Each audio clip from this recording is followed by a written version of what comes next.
Listen, you know many people, some of you are even in that category, where you are doing a lot of things, but they are not paying you for what you are doing because you don't have the qualification. But you know you can do the job. That's where this thing works. Look, when I started out, because I'm a pastor,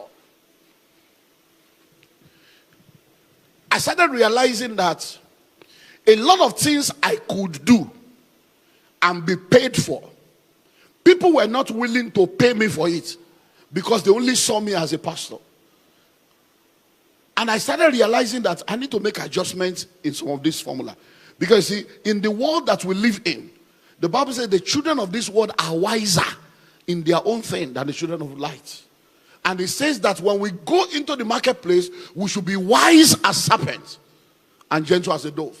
So as I began to share with my members in the 90s, I realized that many of them were doing well. They were getting promotion. They would come and give testimony. So I said, come, all these things I'm teaching you people, you are going to work. Why not tell your office that I can come and train them? And they should pay me as a consultant. So many of them will now go, they will now come and say, hey, sir, they say I should bring your CV. They say we should bring your resume. I say, what's that? I'm anointed. I know this thing. They say, so I realized that even though I was teaching them, when it comes to the marketplace, it's not a pastor, doctor. No. It is, what are the certifications? So I say, okay. I studied building technology and quality surveying. You can't put that one. I say, God. So I began to reorganize myself. Number one, you will never see any book I wrote that has pastor. My name is Olumide Emmanuel. Pastor is not my name. It's what I do. Hello? I'm telling you. So I saw John Marks. I said, this guy is a pastor. He doesn't put pastor. So I started. I copied John Marks. I said, yeah, my name is Olumide Emmanuel. And then I began to reposition myself. And before you know it, I started going for courses. I started doing things, getting certification. And then the same thing that I would teach in church as a series, I would teach in the marketplace as modules and courses, and people were paying. Why? Because I had the right certification. I remember when I wrote the School of Money book. The School of Money book is the first book that I wrote that is not, I didn't put any Bible quoting scripture. No. Every book I've written till then was Bible. So I said, okay, let me do this John Maxwell thing now. So I said, let's do School of Money. When I released that book, after writing the book, I knew that if I released the book, even though I was already rich, as I did, I was rich. I had properties all over the world. But they still need certificates. So I started looking for the top universities. Cambridge, Yale, Harvard, all that. I was applying. Even if it's 1 month course, let me just go and do something and put the name. So I kept the book waiting. Then, bam, I got an email from Harvard. Oh, come and do this. I said, oh, I jumped at it. There was nothing they were going to teach me there. I didn't need any lecture. I just needed the name legally. So I got there. And then the professor that taught me, I carried the School of Money manuscript. I gave to him. I said, I've written this book. The guy came to class the next day and said, where is Mr. Olumide? I said, he said, oh my God, you wrote the book. I couldn't sleep, man. You took sleep off my eyes. He said, what are you doing here? You should be a lecturer here. I said, I know. He said, you are not even humble about it. I said, it's not about humble. I know. It's not pride. I know that I should be a lecturer. I came. He said, so why are you here? I said, I need the logo of Harvard. I need the brand. I said, I came here for brand affiliation. So that when I put it, the Harvard graduate, people will say, oh yeah, he knows what he's talking about. Hello? And that's it. Came back, released the book. Listen to the story. Came back, released the book. I'm telling you, these things work. So I'm not telling you, these are things I have worked in. Came back, released the book. There is a major media platform in our country that I have tried to go on. 4 different times I've been rejected simply because I'm a pastor. They say, oh, no, this is not a religious platform. We don't need pastors here. We don't know. No. So when I released the book, they went to the same platform and said, there's a guy from Harvard that just released a book on School of Money. And they would like to come and promote it. Oh, Harvard. And they come and they say they have accepted. I say, they have rejected me for it. I said, no. We told them there is a guy from Harvard. I said, Harvard? Certificate. Oh. I hope you know that many of you are here Somebody will go to London and return and come and be your boss just because he has a right certificate. And you went to one funny university where they are going on strike, where you are inside one cubicle. Hello? And then I got to this radio station, this media platform, and they began to ask me questions, and I began to answer, and it was boom. The whole state, everywhere was like, who is this man? Because the platform was heavy. When we were done, the lady looked at me after the meeting. She said, wow. He said, I've been in media for over 15 years. He said, nobody has ever challenged me intellectually like you did. He said, this Harvard is very powerful. Can you Harvard that I did 1 week course. She gave the glory of all the grace of God on my life to a 1 week course Harvard. Why? Because in the marketplace, that's what they are looking for. If somebody comes and says, okay, I graduated from Yale, I finished from Cambridge, they don't even know whether he has brain, whether I didn't have brain. Because let me tell you, so many of you look down on yourself. You don't know that the greatest fraud is abroad. I can tell you for free. Go to London, go to all this school. You will see Chinese people that cannot speak English. They will graduate. How? Hello, how did a Chinese that does not understand English go to Harvard and graduate when the lecture was in English? There is fraud everywhere. Don't let anybody make you look down yourself. All they are looking for is their school fees to take care of their country. And they will just give. I'm telling you. Hello? So get all the certification you can get. Someone called on the radio station. He said, hello, I love what the man is saying. I'm an Harvard alumni. And we support our own. Please tell him that I need 100 copies. I'm telling you, that's how the book started going, everywhere. Are you ready for this one? So I pick up the book. And I said, since this book is doing well, let me go around the world and publish this book and let people know. I came to Ghana. I did a launching in Ghana. Yeah, did a launching in Ghana. One of my friends there to me. You organized. So we did Ghana. So I sent to my friend, Molapo, very powerful guy in South Africa. I sent to him, I said, look, I want to come and launch this book. The Molapo in South Africa. I sent to him. When I sent to him, the next thing I got an email. I thought it was a fraud. He said, John Maxwell would like you to come on board. I'm like, the same John Maxwell that we have been reading since we were small. I said, come on board what? He said, well, that's what you don't know is that I'm actually in charge of John Maxwell Africa. And now when John Maxwell wants to go around the African continent, he has consulting jobs and they are looking for people to join them. But when they saw the book, they say, why will we bring somebody from Africa when there's somebody, a guru here in Africa? That's how they brought me on board. Listen to me. That's when I entered private jet for the first time in my life. We were on TBN. I was on TBN for like 2 years. We were going from, I was a consultant to 4 African countries. That's how we're going around. Now, where did all this thing start? Certification. Hello? They were not carrying me around as Pastor Olumide Emmanuel. They were carrying me around as Dr. Olumide Emmanuel. So get all the certification you can get. Number 4. Network strategically. What did I say? You have heard it said before that your net worth is determined by your network. Please listen and listen well. In this life, you don't go up, you are brought up. You don't go up, you are what? You are brought. The same way your parents brought you up, somebody must bring you up. In this world, there are gatekeepers that determines who enters and who stays. In this world, there are rooms where destiny decisions are made. And if you don't have the right people speaking for you in the room, if you don't have sponsors, if you don't have mentors, you will realize that you can labor and labor and labor, and you wonder why you are not moving forward. Somebody must speak for. So you need to network strategically. So when you get into an industry, let me start with the company. When you get into a company, number 1, find out in this company, who are the power brokers? Who are the people that determines what happens here? Listen, it's not sucking up to people. It's not human worship. But it is the way this world works. And don't let anybody tell you it's an African thing. Anywhere in the world, Anywhere in the world. I run the Billionaires Conclave. It's a global platform. We are members in 14 countries all over the world. When you hear things, you will be like, I used to think that some things are only in Africa. No. One of my members, we had a conclave summit in Atlanta just this March, Easter weekend.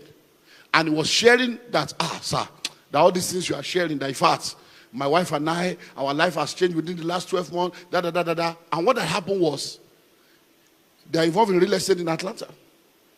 And he said, when they started listening to me and joined the conclave, because I told them, which is one of the things I will share with you tomorrow, go and join Rotary Club, join Lions, join all these associations. Because you people will just be going to church.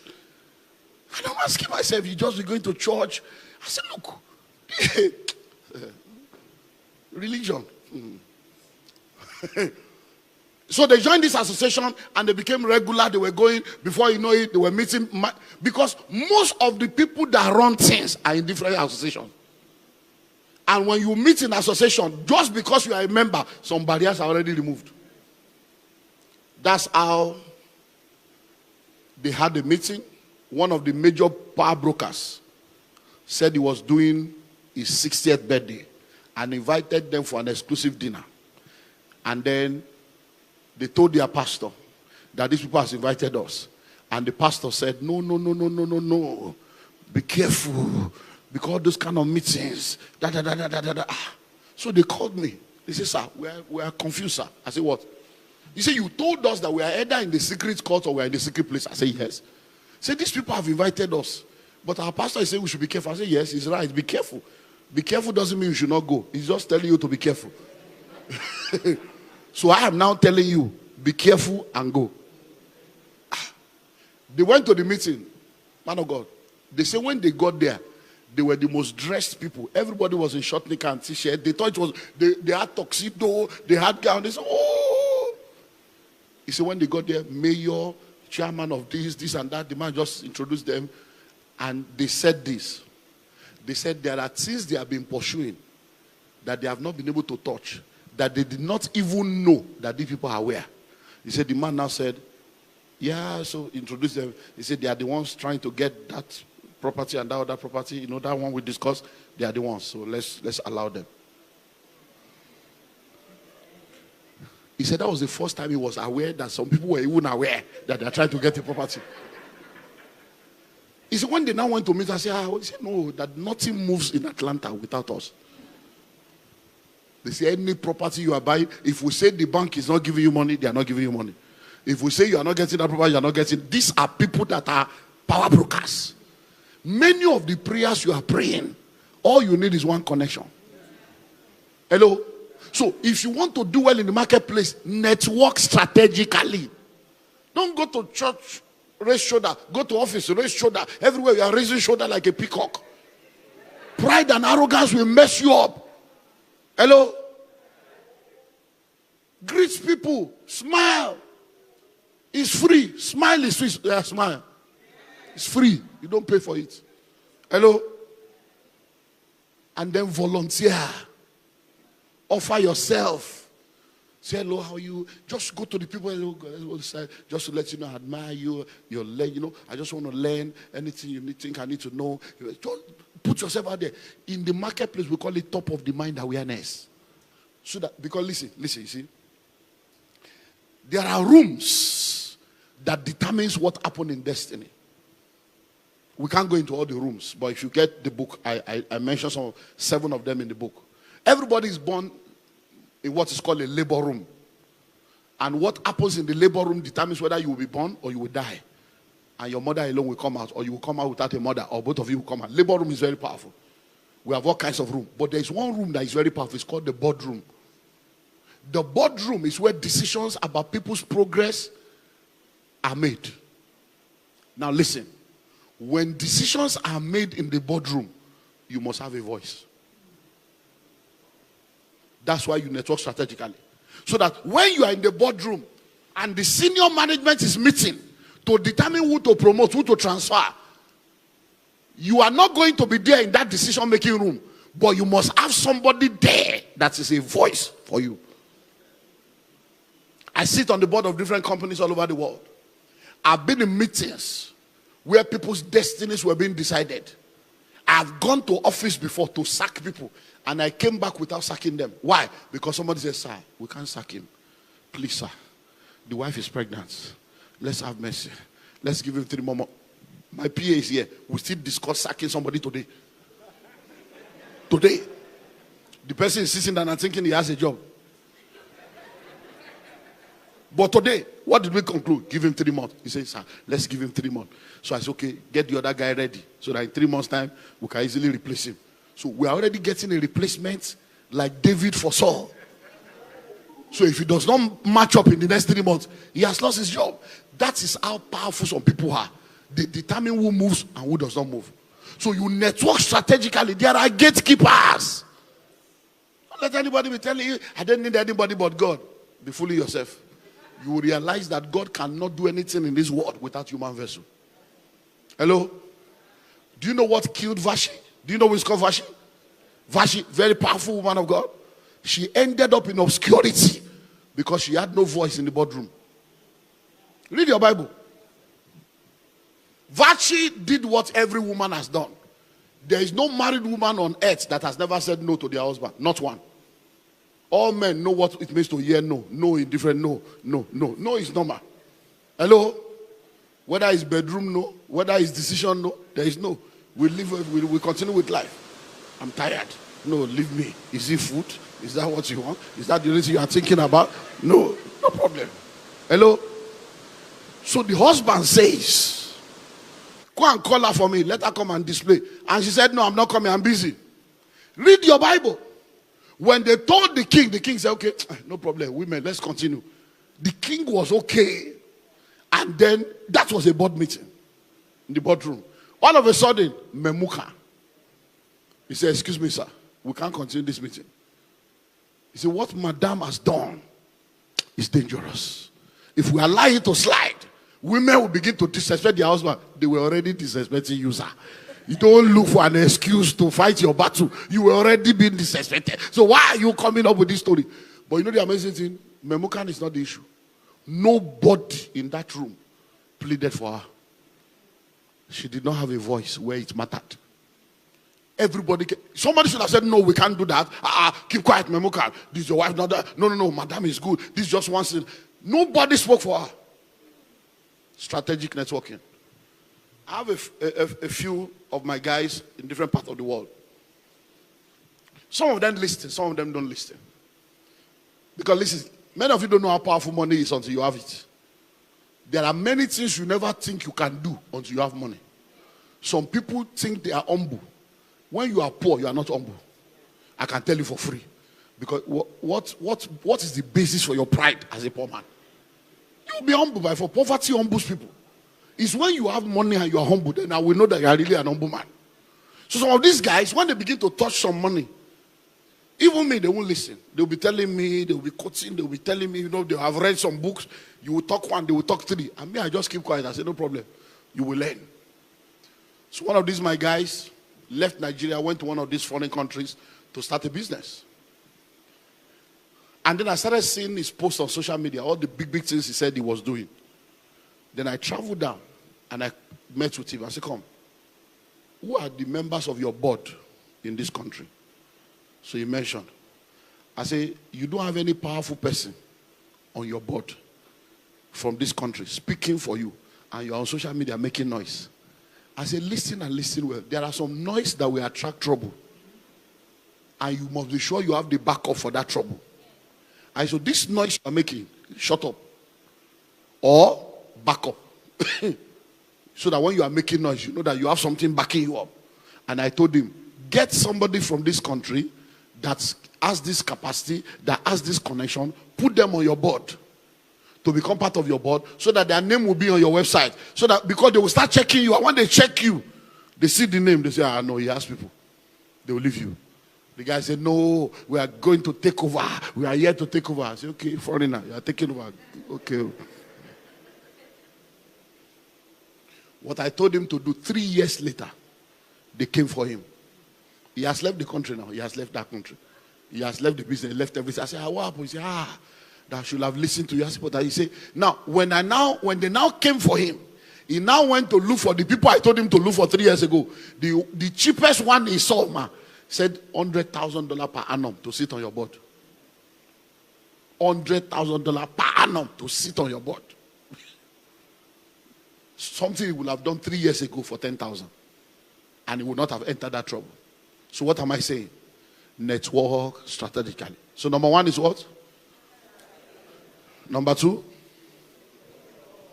Number three? Number four? Number five, where we close? Understand the business of your career. Understand the business of your career. Understand the business of your career.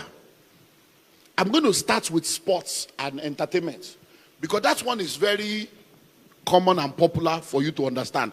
Then I'll bring it into your career. There are many people today that are in show business.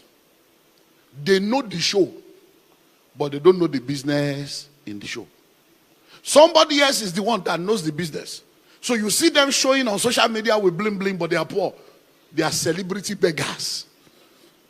Hello? But there are people that are the real power brokers behind the record label, the owners of the show, that are making the money. You know of a lot of footballers and sports people that will sign away their life, sign 5 years, sign 10 years. They took a guy from this Ghana here, took him to London. He signed £500 per week. He signed 15 years. From Ghana here, yeah, £500 per week. They did visa for him, took him to London, told him feeding, everything, because he was coming from poverty. £500 per week was like a breakthrough. They took him to London and started making £50,000 per week on his head. And then he started complaining, no, you have signed, sir. You have signed. Hello? You must understand. Do you know a lot of musicians today, when they are nobody and they want to be known, record label will sign them. They don't understand the business of that career. They enter. Now they are known. They now say, no, the man is using me. And then, if you don't want to be used, be useless. He's using you. When you were a nobody and they were signing you, and they were giving you house, giving you car, giving you uniform, and doing all that, and posting you, you didn't know they were spending money. Now you are now a big boy. Hello? So what am I saying? Are you ready for this? There is a difference between medical profession and medical business. There's a difference between legal profession and legal business. So every career profession, there is a business in that career. The real money is not in the profession. The real money is in the business of your profession. So you can be a medical doctor and be poor, but you cannot be in medical supply business and be poor. Are you seeing the difference now? So you can be a medical doctor and you're going on strike, asking for salary increment. But there are people that did not go to medical school. They are the ones supplying the syringes, supplying the bed, supplying the cotton wool, supplying the stethoscope. And they are multi-billionaire in medical supply business. But you that went to school, you are waiting for salary every 4 weeks. There are people that are lawyers now. They are charge and bail lawyer. They are in the legal profession. But there are people in legal business that are making money selling legal books. They produce legal books, sell the gown, sell the wig, sell all the things that they are using, and they are making money and cashing out. And the lawyer is looking for the next case. Hello? So what career are you in? Hello? A member of my church, a university professor that taught French in one of the major universities for 27 years, retired. And one Sunday morning after service, I saw her. I just felt that these are people that have been with me for a while. So I said, Mama, come on. It's been a while. Oh, yeah, Pastor, you have forgotten us. You know, church is big now. You don't remember. I said, no, it's not like that. You know, we're busy. So how are you? He said, I have retired. I know I've retired. You know, there's no money, the retirement benefit. I said, how can you say there's no money? I said, I thought you were a professor. He said, yes. You were teaching French. I said, you know, even the pension money. She was, I said, you are serious, man? He said, yes. I said, you can't be poor French in Nigeria. No. There are only 2 languages in Africa, English and French. Do you know how many countries in Africa? I said, oh, so we need to see. So she came to the office and said, sit down. I said, how many books on French have you written? None. Why? So she was a lecturer. She understood the profession of teaching, but she did not understand the business of the profession. So I sat her down and I took her through a short consultancy course. I said, there are many businesses in this your area. I said, number 1, you can become an author. Number 2, you can start an academy and teaching people. You can become a consultant. I said, you can go to embassies. And then you begin to, by the time I was done with her, she said, hey, Pastor, you see now? You see? All these things you have just done with me now. If I have met with you. People of God, within 6 months, she started opening up. Right now, she's still in church, but she's no more poor. She's making money now as a consultant. She's training this, she's doing that. These are things that are the business side of that profession that she did not know. Because she was doing this, go to class, lecture people, collect salary, come home, wait for next month. And that's what many of you are doing. You are in professions where you don't even understand the business of the profession. Man of God, I had a terrible experience. Because these Christian people, we need to talk some sense into their brain. I run the Entrepreneurship Academy. And because of that, when people go through our academy, I just feel that do good to all men, especially to those of the household of faith. So I pen down people for different things. I say, okay, when we want to do this, when we want to do this, when we want to do this. We had a meeting today. I was saying, no, we can't just put him by the side. That or that, once that office open, we'll now bring him up. So that's how we sit down and discuss. So this lady, because I had ideas of what I want, I was doing something in the airline industry.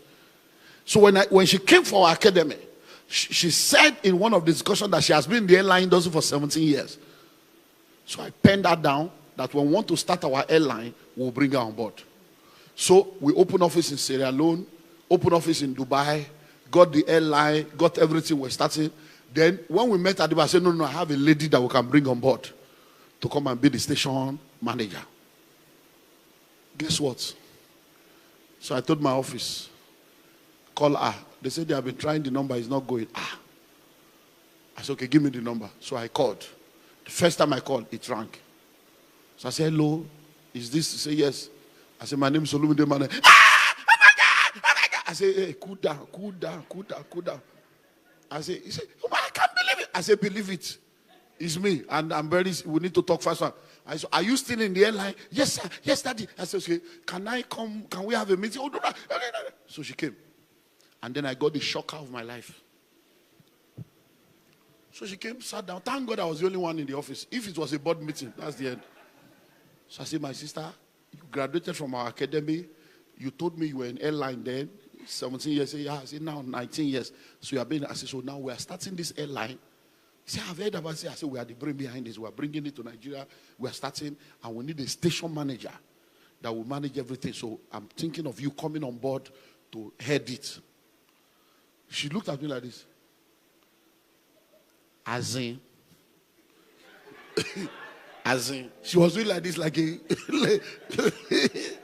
I said, what is it? He said, as in. I said, as in what? He said, as in. I should come and handle everything. I said, yes.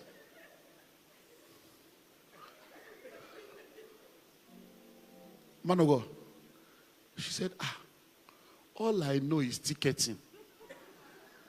True life story. I lie not before God. All I know is ticketing. I said, what did you say? I said, you are in airline industry for 17 years. You don't understand how airline runs. All you know is ticketing, selling tickets. I say you are a fraud. Ticketing. He said, because I was too ashamed, too disappointed. That look at the way Christians, and they'll be going to church praying and fasting. Useless life.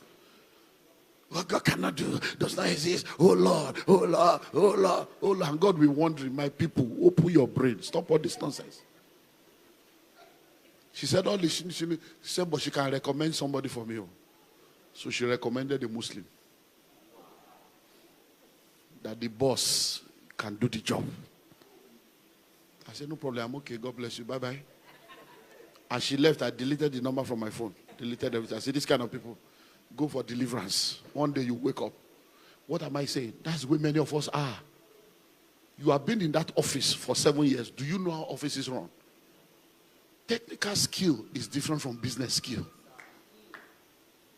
Hello? That you are in an industry. That's, look, even in ministry. It happens. You see a lot of people, assistant pastor, send them to a branch, they will fail. Because as assistant pastor, they will come, they don't know how the people came. You give them microphone, they are fighting for pulpit. Pulpit that they did not build.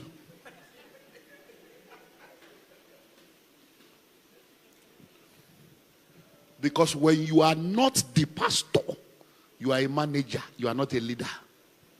You are what? A manager. You are not a leader.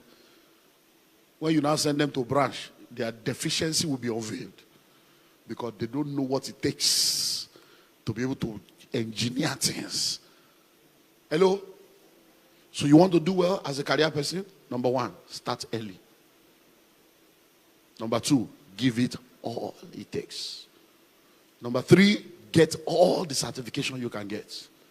Number four, network strategically. Number five, understand the business of your career. Because inside that career, there are business dimensions that you will be wondering how you are doing it. I close with this story. I like practical stories so that you can get this thing. Another member of my church, a major senior executive in the Nigerian Drug Law Enforcement Agency, the drug people at the airport and other stuff. She has been in that sector for, is it 30 something years now? She will be retiring in 2 years' time or 3 years' time. She shared this story just this few months ago. I think January. She shared this in January. That all her life, that when she started work, drug dealers came to the airport to transfer drug. And she met them and caught them. And as they were going, she was taking them to the reporting office. And the guy said, young lady, you are young. What do you want? And this is a story of 20-something years ago. Say, I can give you $3,000. He said, no, I'm taking you there. 5,000, 8,000. He said, the man was increasing the dollars as they were getting close. He said, no, I'm a Christian. He said, and when they got to the door and they wanted to enter, the man looked at her and said, listen to me. That's how many of you die poor, because you don't understand the way this world works. He said, listen, I'm going to go into that place. The money you refuse to collect, your boss will collect. And I'll be back, but you will remain poor. Hello? And they submitted the guy, handed him over.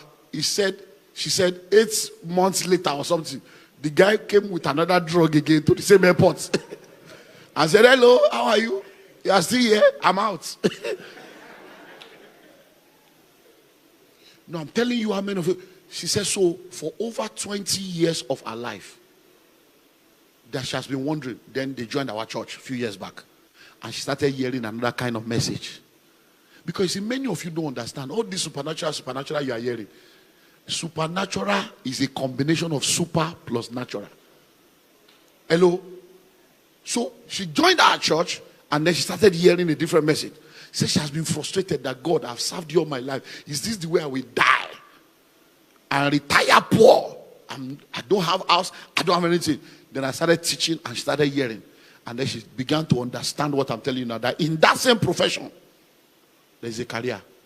And there's a business in that profession. And then, bam.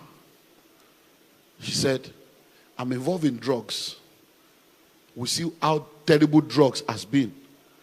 How come I've not gone to do a course on drug rehabilitation and have certification to help people come out of drugs and have certificate? That's how she started doing short courses. Now, she was sharing with us this January that within the last 2 years, the kind of money she has never made before, she's now making. Not from salary, but as a consultant. She's now consulting for different NGOs, consulting for different foundations, helping them to set up drug rehabilitation and this and that. These are the business side of that profession that the uniform will not give to her, but wisdom give to her. Rise up on your feet.